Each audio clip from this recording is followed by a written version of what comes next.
everyone, and welcome to Lipstick on a Rig. Today I'm going to show you how to make the number one as part of our number series. So if you're interested in looking for other numbers, just check out the links in the description and I should have them listed there.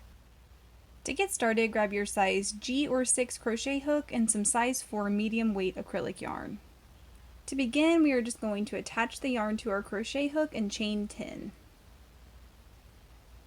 Once you have your 10 chains, I just want you to slightly turn them so that you can see this back bump area.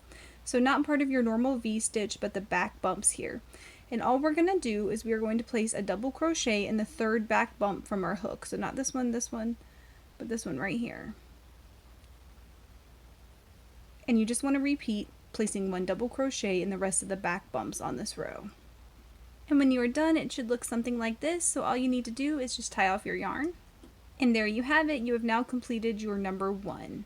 Please let me know in the comments below if you experienced any issues while you were trying to crochet this, and I will do my best to help you out. If this video helped you, please give it a thumbs up and consider subscribing to my channel, Lipstick on a Rig.